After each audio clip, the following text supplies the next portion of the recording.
Welcome, everyone, and thank you for listening to the Hire Calling Podcast. I'm Pete Newsome, and this is your source for all things hiring, staffing, and recruiting. Today, I'm joined by Adam Conrad from Great Recruiters. Adam is someone I've just gotten to know recently, but have been very impressed with what he's bringing to the staffing marketplace. I think Adam is bringing a solution that's very much needed and is coming at just the absolute perfect time for what's happening in our space. So I won't spoil that too much. I'll let Adam talk about it. But just a quick background on Adam. He's been in the staffing industry for 20 years. He's risen through the ranks and has seen a lot and done a lot. And so he's someone who's in just really a great position to help move the industry forward. So I'm thrilled to have him today. So Adam, welcome. Thanks for joining. Hey Pete, thanks for having me on, man. It's been great to getting to know you, and I appreciate the opportunity to chat with you here today. So we were going to record yesterday, but you had a basketball game to go to, and so of course I want to know what happened at the game. So let's just get that out there You first. know, we can talk about the reputation of recruiters, but I mean, you want to talk about the reputation of referees for middle school basketball? It's not very good, and for good reason. But yeah, unfortunately, the Baker Bobcats fell short against a crosstown rival. But I've coached my son in every sport. I am not a basketball coach by any means, and so it's always nice to be somebody in the stand and listen to my wife being like, "You need to talk a little bit quieter there."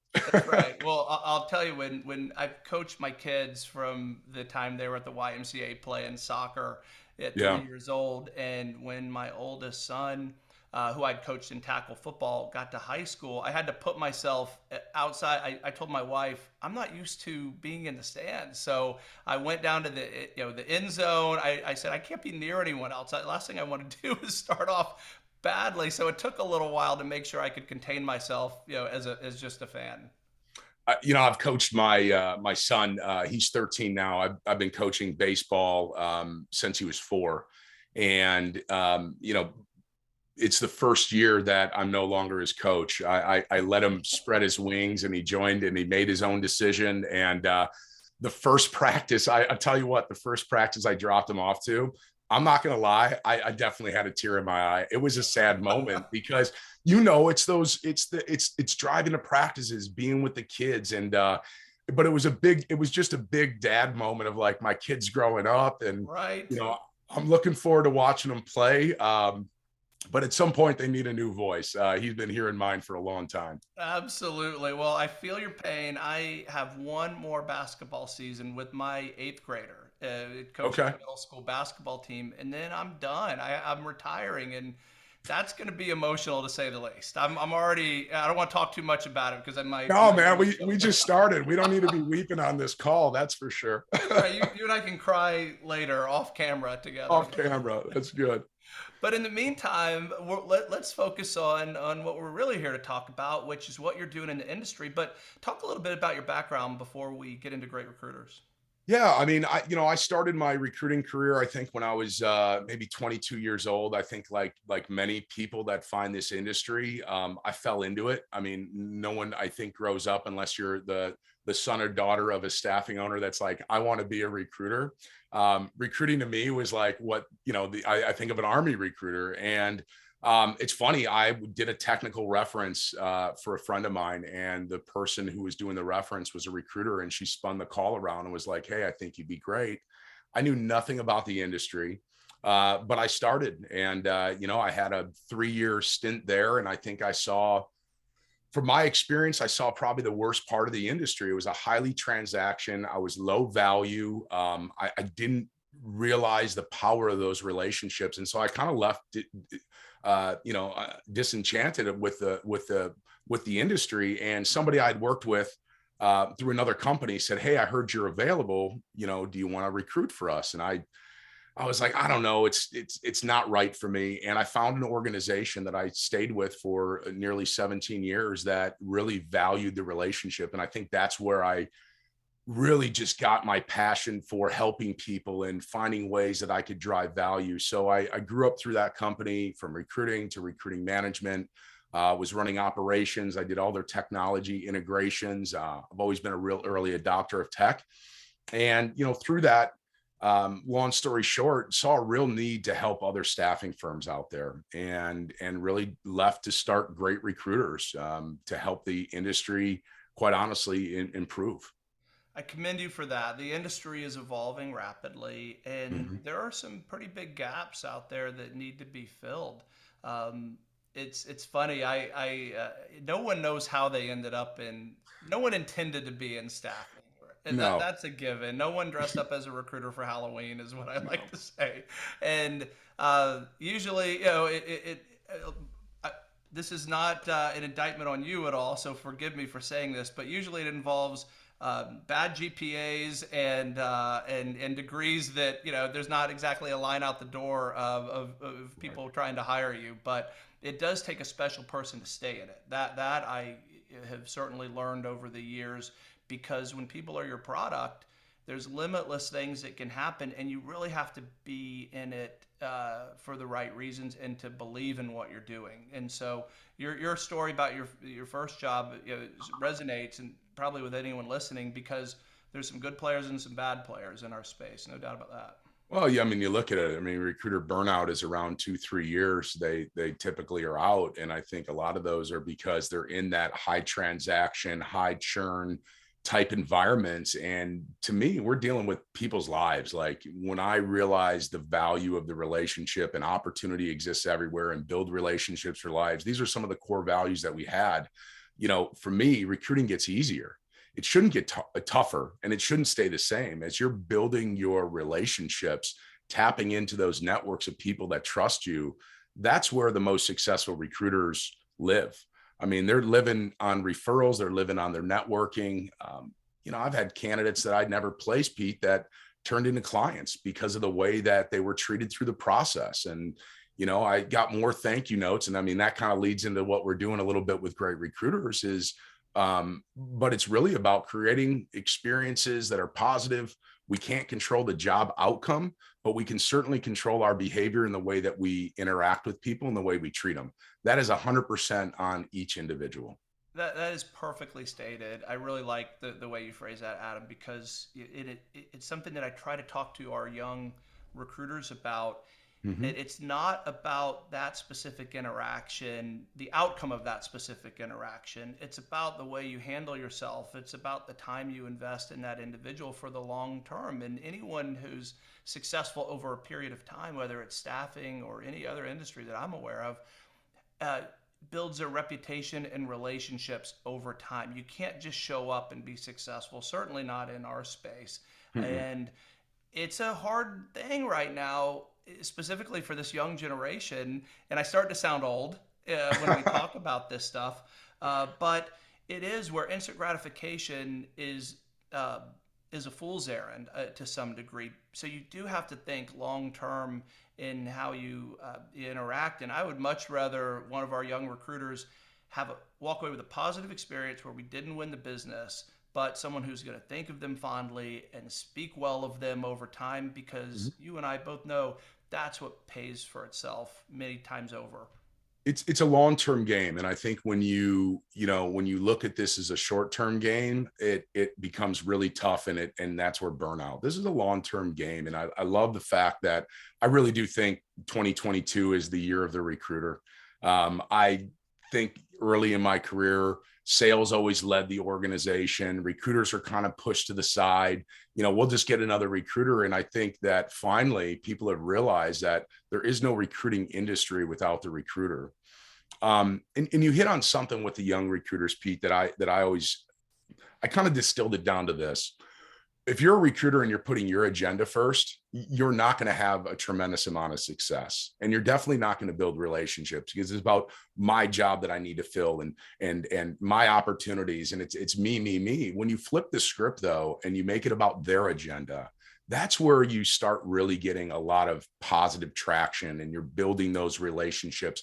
If it's a good fit, the job will come, the placement will come. But if you approach the conversation, it's about my agenda before yours, we're really not being a very good service oriented industry. And I think there's unfortunately a lot of people that are still doing it, but I see a lot more that are realizing the value of the longer term relationships and building that book of business. I like the 2022 being the year of the recruiter. It And I is. agree with you. I think it can be as much as anything right now because our industry, as I'm sure you've seen over your time in it, has become commoditized. When I started out of school in 1993, so now I'm really dating myself, I went to work for Aerotech, and I there was trust inherently with people. If someone said they were going to do something, they did it. If people were honest and open. And when I got back into recruiting and started Four Corner at the end of 2005, there was a pretty big degradation that had happened in just a collective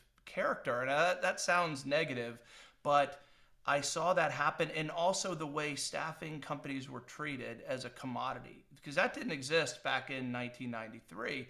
And so I had to wrap my brain around that. The first time I saw a VMS contract, I laughed at it and said, who would sign this? This is the exact opposite of how recruiting should be done. You know, Right. no interactions, recruiting off of a resume or a job description. And it wasn't, it was the opposite of people working with people. Right. And I think now with the Great Resignation, if we want to call it that, if what COVID has done, the fact that there are 3.5 million more job openings right now in our country than there are job seekers has elevated our industry to a Mhm. significant degree. And anyone who treats staffing as a commodity now, as they have for the last 15 years, it's not going to go well for them. So I'm not sure if your experience and perspective is the same, but I have some pretty strong opinions on that come out in these conversations.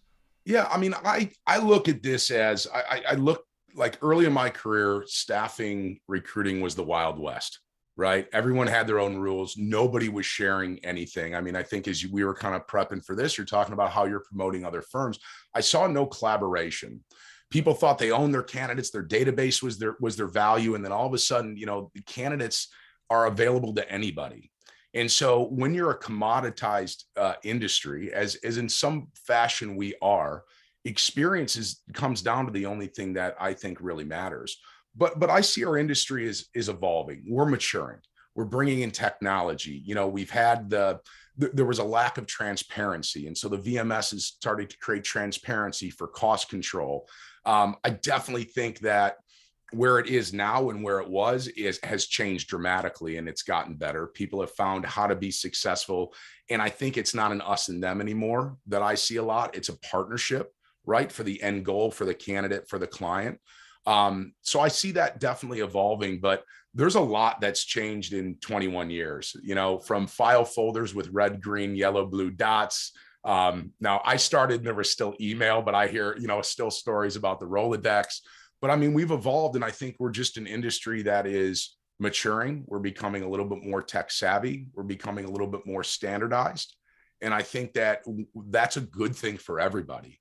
I finally feel like our industry is legitimized, now, right? We are. And before it was anybody who had a business card, anybody who had a job order could be, considered a recruiter. And I think that barrier has risen, and the expectations that people have working with firms has increased. And I think that's only going to help everybody from a quality control perspective and a transparency perspective. I agree with that completely. And the timing of the situation that we're in right now, so that evolution was happening in our industry, but I'm not sure our clients collectively were ready for it or saw us as strategic versus that commodity. And that's why I believe the VMS model really came about. And Yeah. now anyone who is seeing it that way is going to struggle to hire. So we have a chance right now as a recruiting industry to be strategic, to have higher level discussions, C-level discussions, because hiring is going to make or break a lot of companies in the near future. So the time is really excellent for us as an industry to elevate. Certainly. And I always go back to and we talk about like how technology is having that influence, because I think that technology does make industries more standardized, process driven, a little more mature. But I looked at two industries that were impacted greatly by technology. One was the travel agents, right? Travel agents don't exist anymore. I can go online and use technology to book a ticket. It's high transaction, it's low risk. and it's typically low value. So from a consumer standpoint, I have no problem, booking a ticket online. But if I'm going to take an excursion to Europe for 2 weeks and I don't know what I'm doing, I'm going to talk to somebody who knows that. I'm Sure. not booking that online. And then I look at the real estate industry and I look at realtors. The value of a realtor used to be their MLS listings, right? That was the value. You went to them, they'd show up with a sheet. Now, just like jobs for candidates, we can find that anywhere we want. But technology didn't replace the realtors. It actually improved the industry. It actually increased that industry, but their value changed, right? They became more advisors, consultants. When you think about buying a house or getting a job, these are big life-changing events that we want another trusted human being to help walk us through it because we're not doing it every day. And Absolutely. so that's really where I see the industry for recruiters evolving is they need to be more advisors, right? They need to be more consultative. They're going to have longer term relationships with the recruiters. I mean, professional athletes have talent agents. Why wouldn't, an engineer? And And, I think I'm starting to see that. and we're in the perfect position to provide that service and that knowledge and expertise because our clients only see their own unique perspective. And sure, they could buy reports out there to talk about the industry, but that's not real world necessarily. And we have that position to earn the partnership, I think is what it is. And Yeah. beyond just providing candidates and resumes, we can have those strategic discussions that are really going to be meaningful. And when you're talking to a C-level person and telling them that their future isn't as bright as it could otherwise be because their comp structure is bad, you better be prepared to back that up. And we are prepared as an industry to back that up because it's what we see and live with every day. So it is a really exciting time for us as a whole. Yeah, definitely. I'm excited. I mean, I think we're going to see big changes in the next 3 to 5 years. And obviously we've seen tremendous changes just in the last 2 years with everything going on in the world and, the work from home and all of that. And I think it was the perfect kind of storm to help push this industry to where I think it's going to continue to just grow and flourish here in the years to come. Yeah, silver lining out of a lot of bad for Yeah, sure. definitely. Definitely. Well, you saw something in the industry that made you quit a very successful career to go start your own business, which is much easier said than done. So share that story if you can. What was it that you saw? What was the void or gap, or what was it that led you to take that step? I think the biggest thing for me was the overall reputation that our industry had and the reputation recruiters had. I mean, I'd been called some things and from people I didn't know, but because I had the label of a recruiter, there were certain expectations they had of me as an individual that weren't positive. And so it just creates a lot of friction up front. And so I had a program in place where we would capture feedback from our candidates. We believe first impressions are lasting impressions, and really saw the opportunity to help this industry and to help recruiters and staffing firms get real-time insight from the people they're working with because they didn't have it. And so, if you Googled recruiters are 5 years ago, I think it was evil, liar, scumbag. Um, Not my words, so don't cut that up, and say Adam thinks this about recruiters. That's going to be the clip. The only That's clip we have is Adam that's it. Conrad describes Recruiters are the industry. right. It's changed a little bit. I mean, and so, that when you Google that and that's what shows up, it kind of solidifies what that reputation is. My experience for my first 3 years would have agreed. My experience from the last 17 would disagree. I worked with a lot of great recruiters and they just didn't have vehicles to be able to capture that information. And most importantly, share it with everyone because candidates want to work with great recruiters. They just do. I mean, they want somebody who's going to help be a career coach, career consultant, help them get aligned to the best jobs. But if you don't know where to find them or you don't know who somebody is, that's what I wanted to solve. And really, that's what we've been solving for the last 4 years. Well, it's impossible to know unless you are in the business, so to speak, from the outside looking in, who's good, who's not.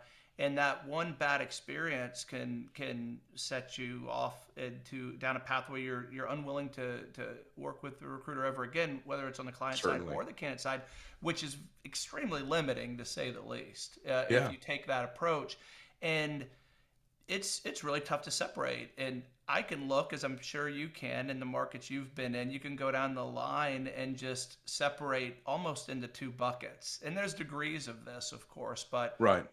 those who do things the right way and those who don't. And if you're on the unlucky end of that choice because you don't know who to go to, you're going to form that opinion that's probably not going to be easy to change over time. Right.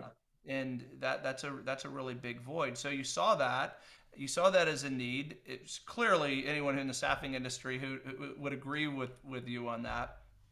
But then you decided to do something about Yeah, I did. I mean, if you consider our consumer mindset and our consumer behavior, reviews are everything. We make decisions where we eat, where we go. Your Uber driver has a review on them. I mean, all of this, we are in this reviews economy. And why is it so powerful is because as human beings, we want to know what other human beings think about something. But there wasn't a vehicle to make that really easy. And so, the first part is, helping you collect that real-time feedback from candidates on your recruiters, from customers on your clients, from the placements on where they're working. But the other piece of it is how we help you from a digital perspective get that out there. You could be the greatest thing since sliced bread, but if it's inside your own walls and you don't have an easy way to get that out there in a way that consumers or job seekers are ingesting and making decisions, really that's where Great Recruiters helps, is to help you get that good word out there and all the great work that you're doing down to the recruiter level. earlier today, I looked up. We're going to Montana next week, taking my Yeah. family out there. We've been many times, and there's not a lot of snow on the ground right now. So we're looking at other options, and one of those is to go. Uh, uh, oh my gosh, I'm totally blank. Not snowmobiling, not snowboarding, but snowmobiling. Yeah. And I immediately went to look at the reviews of the companies out there because I didn't want to hear just from them. Of course, on their website, they're going to tell you that they're wonderful. Just like your website and every other staffing firm's website, Of we course, tell of people how course. great we are. Here's the things that we Why don't do wouldn't very you? well, right? No one's doing that. But I wanted to hear from others because that is so much more relevant and impactful to me as a consumer. Yep.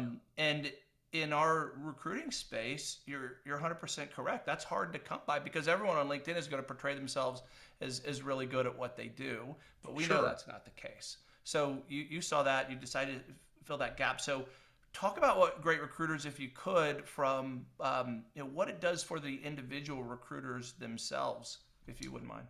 Yeah, definitely. I mean, essentially what we're doing is enabling recruiters and staffing firms to be proactive on that feedback. I mean, we look at those other review sites that are out there.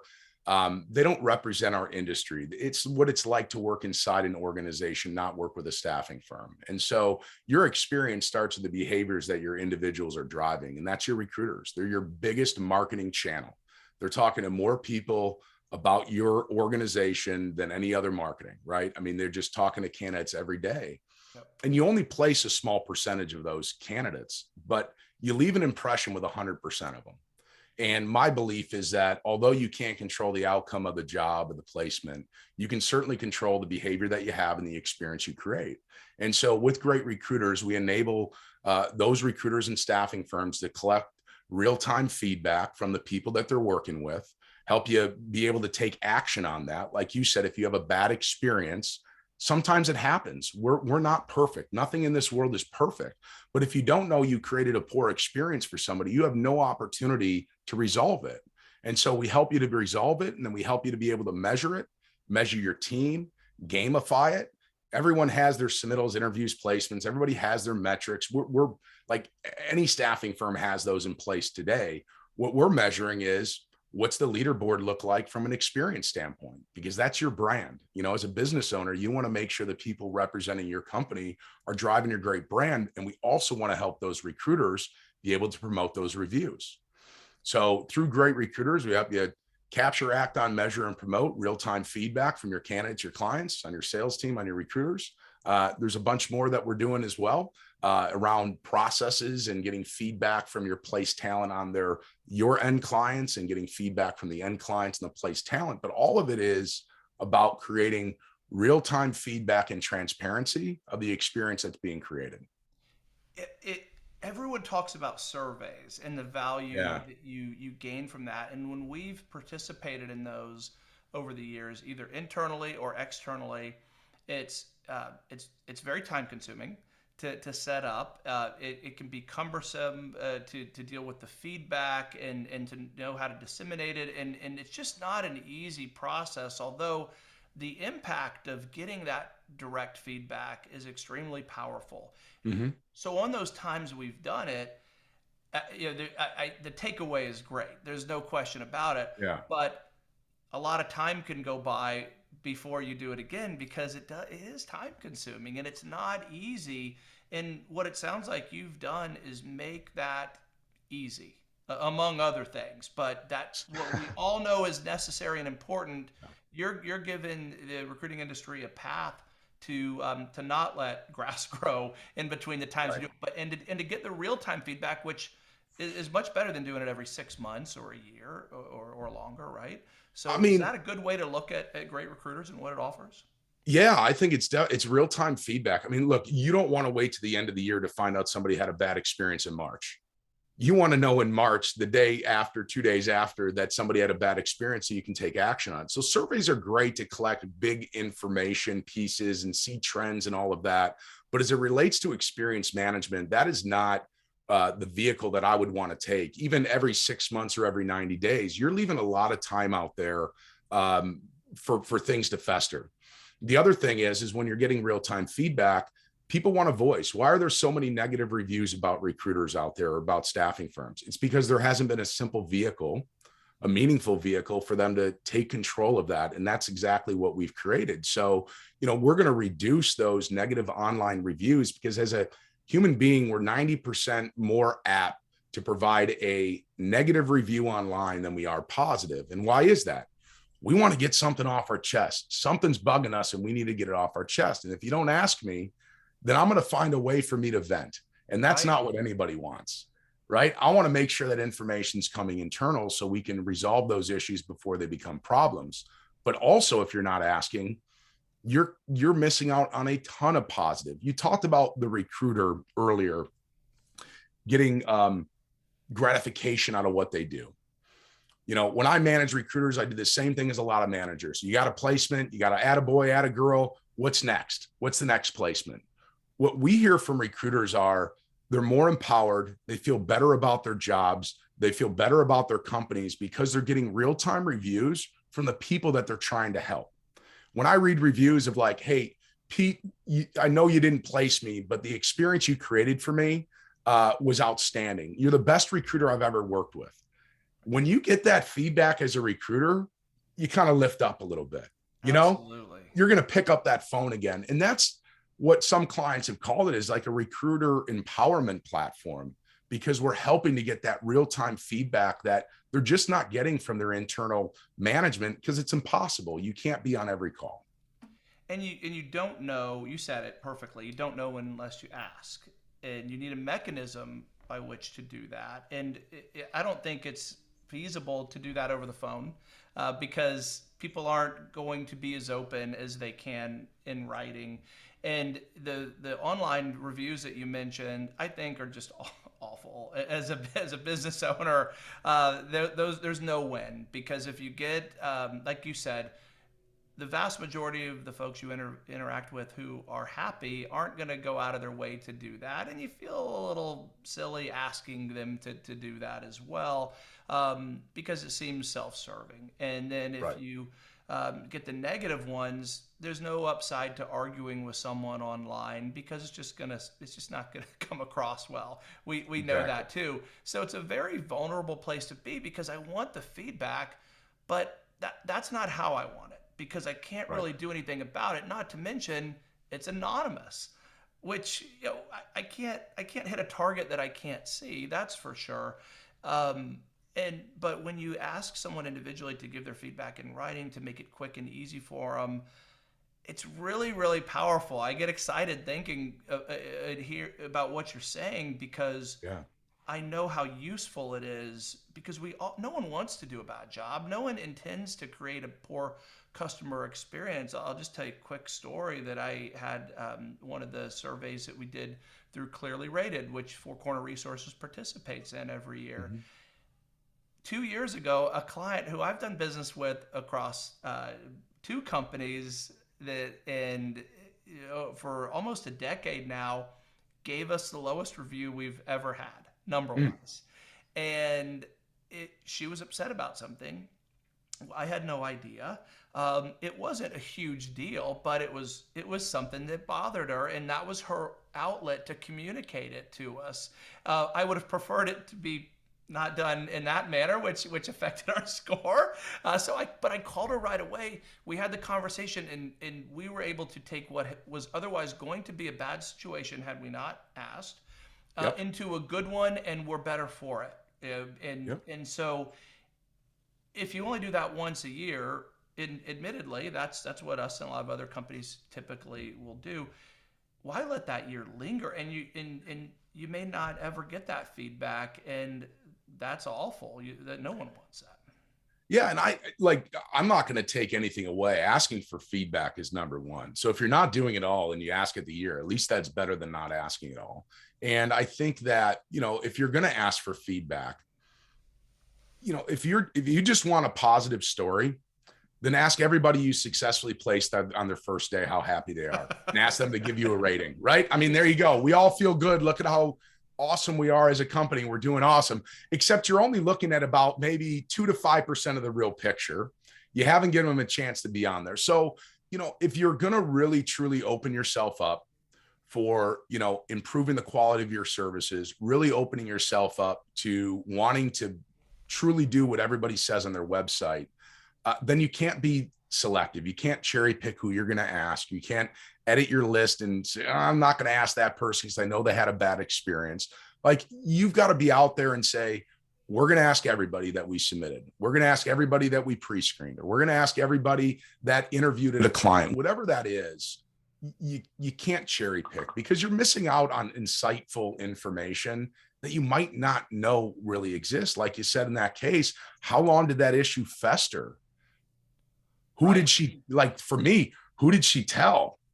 We like to share bad news, right? We like to share. You, she was chapped. Hey. And so thank goodness we were able to make that call. And incidentally, this is our business with them has increased since then. We were better for not for the bad experience, but for addressing it and fixing it. And what you're offering the market is something that I think is such an important void to otherwise would be a void out there, which is all of the candidates we don't place, which is, as you've said, the vast majority. When we train our recruiters, we train it's a hard message at times, but for folks who are new to the industry, is assume every person you call is going to be the candidate you place, but also know that they're not, right? Like you pick up that call. So there's only one person that's going to get the job if there's one opening. So if you speak with 100 candidates, that means 99 are not going to end up there.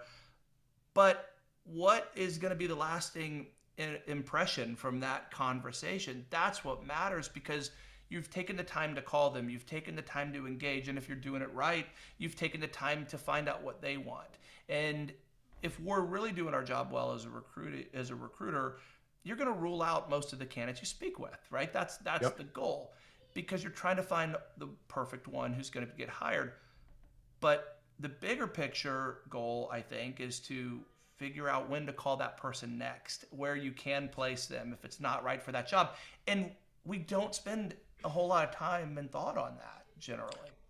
We don't, that's where I say. So I was an early adopter. I was one of the first customers of both Sense and Herefish, and it's been amazing to see the path that both of those companies have taken, and both are very successful. But what I loved about it was helping to use technology to automate Some of those interactions, we used it as nurturing. You talk to those 99 candidates, how many are doing relationship calls? And maybe out of the 99, there's 20 that are great. But that number, as your career goes on, gets bigger and bigger and bigger. How do you manage that? And that's where I think technology is really helping to foster the relationships, not automate the entire process, but make that experience better so they're top of mind. You know, from a great recruiters perspective, you know, as we have integrations with some ATSs out there, we're writing that data back, and then you're using an engagement platform to help by an individual nurture, right? I want to find the top .NET developers. Well, what pool should I go fishing in? Well, let's start with the people who've already had a great experience with me, said they had a great experience, and let me go tap into that network first before I start, you know, going out to the ocean. And that's really where I think the power of it also exists, because you're getting perspective from everyone that's interacted with your brand. Everyone who runs a staffing organization, every business owner, director, manager craves that kind of information and feedback. And you Certainly. said it so well earlier. Yes, of course, the person you place is going to be happy. The client's going to be happy with that outcome. The candidate's going to be happy. Hey, we're all happy. It's great. Yeah. But what about everything that didn't end up that way? Because that's your future, right? It's great to Right. know about your present, but the future is really what we should be focusing on. So that data and feedback, and of course having it in real time makes it infinitely better, is just a beautiful thing. So I mean what you're offering is very much needed. Yeah. And I think then at the end of the year, go send out the survey and go earn that award. I mean, that's what you want, is you want to be recognized and have that award as well. So I don't think for some, it's a one or the other, or for others, it's both are extremely valuable. You know, when you're doing the end of year type survey, it's a lot more detailed. It's a lot more involved, which is awesome. What we want to do is get quick review type feedback, quick information, be able to let you take action, put a spotlight on areas where you might need some improvement so you can correct these things in real time. And I think that's really the big value. And then giving your recruiters, you know, every recruiter has a public profile. So imagine every candidate's being called by so many recruiters out there. How do you cut through the noise? How do you cut through the noise of, I haven't heard of your organization? Well, as recruiters are sharing these profiles, the challenge isn't finding the talent. The talent's out there. The challenge is getting talent to want to call you back. And so part of the reason is, I don't know who you are. I don't know if I should trust you. And so when you can share with them and say, hey, look, Pete, you and I haven't worked together, but I've helped a lot of folks like you in the industry. In fact, don't take my word for it. Check out what people think about working with me. All I'm asking for is an opportunity for a conversation, because I may be able to help you out. When you see that and somebody's a 4.8 rating and they have 100+ reviews and they're reading things from 2 days ago that another candidate with the same type of job title read, like, you're going to increase your callbacks and you're going to increase trust, and you're increasing trust in this digital world because you're creating that transparency in a way that the consumer ingests information. So let me ask you a little bit about that. And I'm watching the time because I know you Yeah. have a hard stop, but I don't want to get past it. I want to make sure we talk about what we have as an organization, and many others like us. We have these great plans at times, and we say, we're going to end this call, and I'm going to say, this is an absolute no-brainer. Of course we want this data. Of course we should be doing this. But then we have to execute it. Mm-hmm. So tell us how easy or difficult that is to make sure this actually happens, because everyone's going to say, yep, makes sense. Well, how do we actually do it? How do we facilitate it? Yeah, no, I mean, it's because I've been involved with implementing a lot of technology myself. I know there's a lot of heavy lifting. There's a lot of work, and we always go back to simple. And so, you know, my main pillar when I look at our product, it has to be simple. It has to be meaningful. So we get our clients up and running within 48 hours. It's a turnkey operation. So once we have your teams loaded up, the review is already set. There's certain things that you can continue to customize and configure. But as far as like setting it up, if you said, we're ready to go, we could have reviews getting sent out on Monday and you can start getting feedback. And it was made to be that simple. We didn't want huge barriers for entry because, and you can't create work for your recruiters and your team. Everybody's too busy. And so we've done everything we can to make this as turnkey as possible, to make it simple. I had somebody, I had a very seasoned individual who is self-proclaimed not to be tech savvy. We gave him his admin login, and 2 days later we had our training, and he had already gone in and set most of the stuff up. He's like, Adam, No kidding. this is Nice. amazing. If I can do it, anybody can. So that's just core of our product. It just works. We want you focused on the feedback. We want you focused on being able to share and promote that information. We want you to focus on calling back the referrals that you get through that review process. We want you focused on the important stuff, not having to do a lot of heavy lifting to get the feedback itself.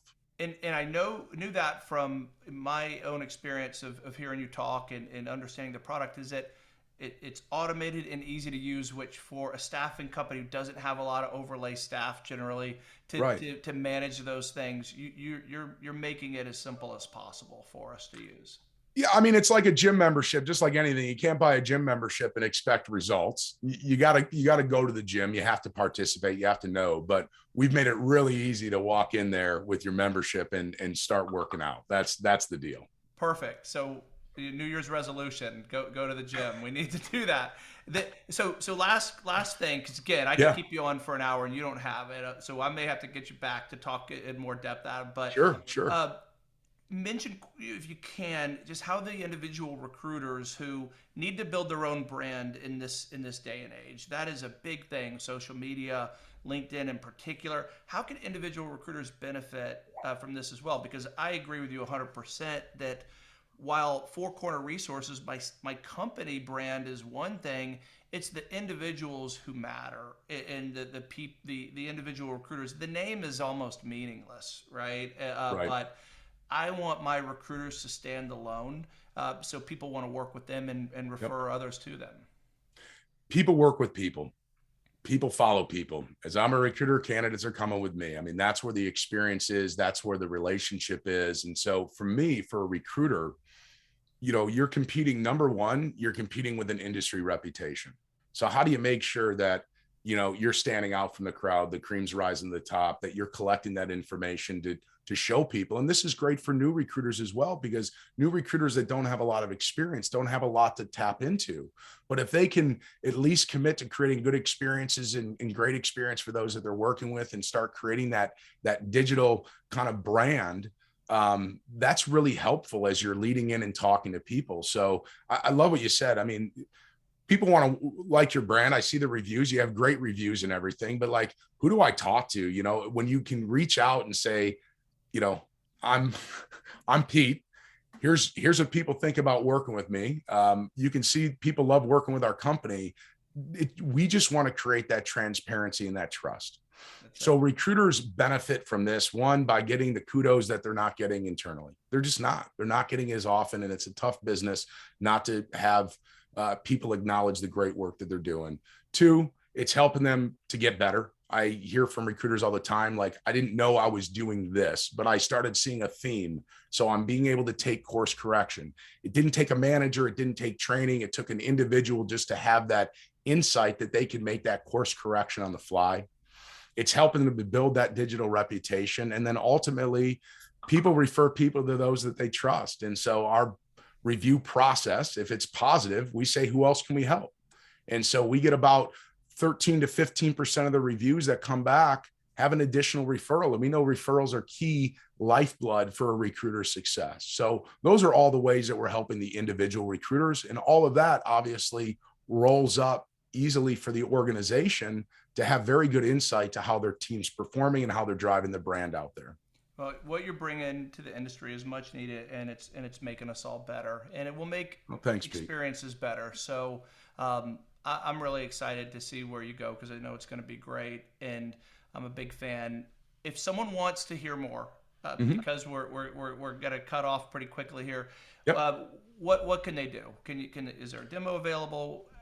Certainly. I mean, you can visit our website. We have online resources that you can gather a little bit more information. You can feel free to reach out to me directly, adam@greatrecruiters.com. You could submit a demo request, or you could submit a request for a video demo on the website. But those are the best ways, or connect with me on LinkedIn. Adam Conrad at Great Recruiters. Just connect with me. I'm happy to share, if you want to just talk industry stuff, I'm happy to do that as well. I love what we're doing. So lots of easy ways to connect with us. Perfect. And we'll have all Adam's contact information and Great Recruiters contact info in the show notes. So we'll do that as well. Adam, thank you so much. I'm watching the clock. No, it's all good, man. A few minutes late. It's no big deal. This has been a great conversation, and I've definitely enjoyed talking to you about this. Yeah, thank you so much. And if you have any feedback from me, hirecalling@fourcornerresources.com. Always looking forward to hearing new ideas and suggestions. So thank you for listening. Adam, happy holidays, happy new year. Thank you so much, and I look forward to talking again very soon. Thanks, Pete. Same to you. Take care.